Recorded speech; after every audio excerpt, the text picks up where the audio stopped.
back on this Thursday with today's money and ways to get back into the workforce. Yeah, so many of you, our Facebook friends, are telling us that you're unemployed, and of course you are definitely not alone. More than 1 million people in our country lost their jobs last year, so the competition out there is pretty stiff.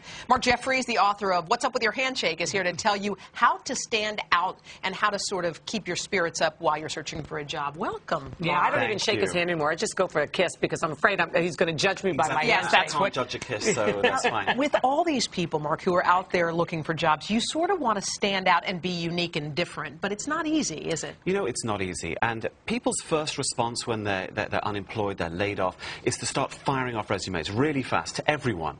Now, of course, this doesn't really work because you're not focused and you're not standing out in any way. Because and they're getting thousands of them. They're getting thousands, exactly. So how do you offer a different image, as it were? And there are different things you can do.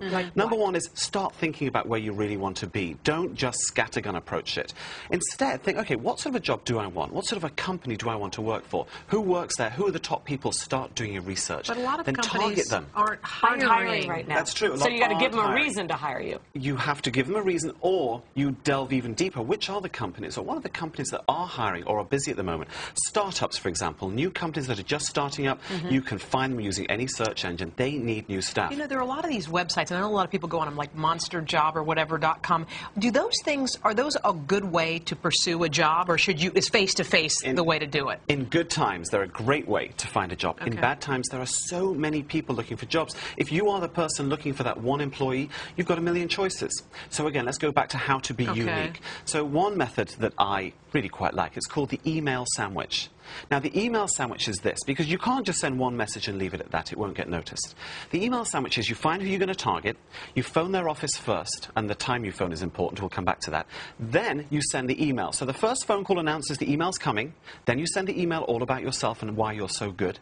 And then finally, the other part of the sandwich is another phone call announcing that you just sent the email. Now, this is a three-tiered approach to actually getting noticed. They're not going to be sick of you by then because they're a little busy too? Actually, it's a good point, because there's a fine line between being persistent and being annoying. Those first three efforts are fine. But if you're calling every day or every hour of the day, that's no yes, good. they'll When's be sick the of best you. time to make the phone call to a business? Okay, so there's a lot of psychology to this. Okay. Apparently, Mondays are good because the executive isn't yet burdened with all of the things that he has to do or she has to do throughout the week. But after Monday kind of lunchtime, forget it. Leave Tuesday, leave Wednesday. Thursday and Friday start to get better because they're thinking about the weekend. Their mood is lightening. So the day becomes a better day to make the phone call. But then it's about timing. What time should you call? Yeah, what time? You should call before 9 a.m. or after 6 p.m. The reason? Very simple. The gatekeepers, the people that answer the phones who will never let you through, they've gone home.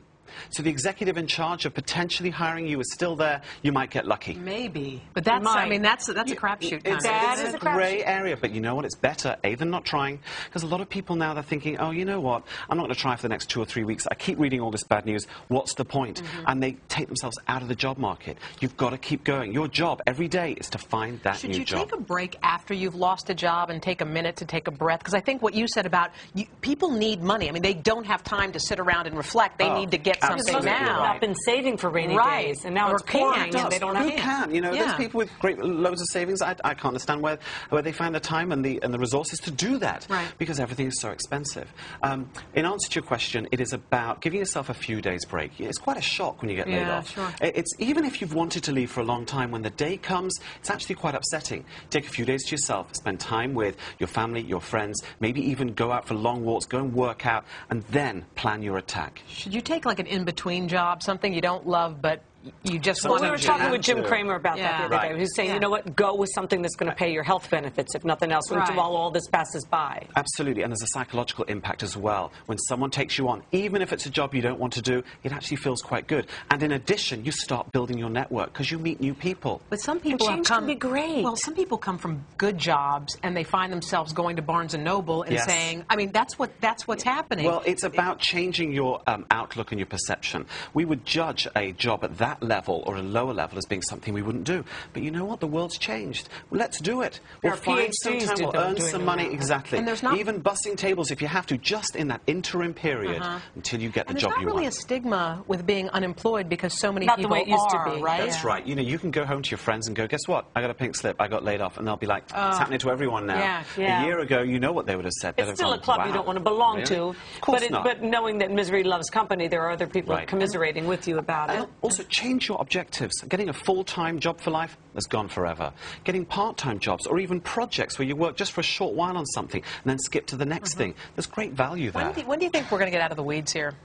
My own personal opinion as a former economist, this is being driven by all the bad news. It's making everyone feel so scared and depressed that they're not spending. I know people whose jobs haven't changed, whose income has not changed, and they're not spending. Because they're afraid. They keep reading the bad news. My feeling is we've got another 2 to 3 months of this. When spring comes, that psychological effect, things are going to start turning. When we see the property market starting to turn, it'll start getting better.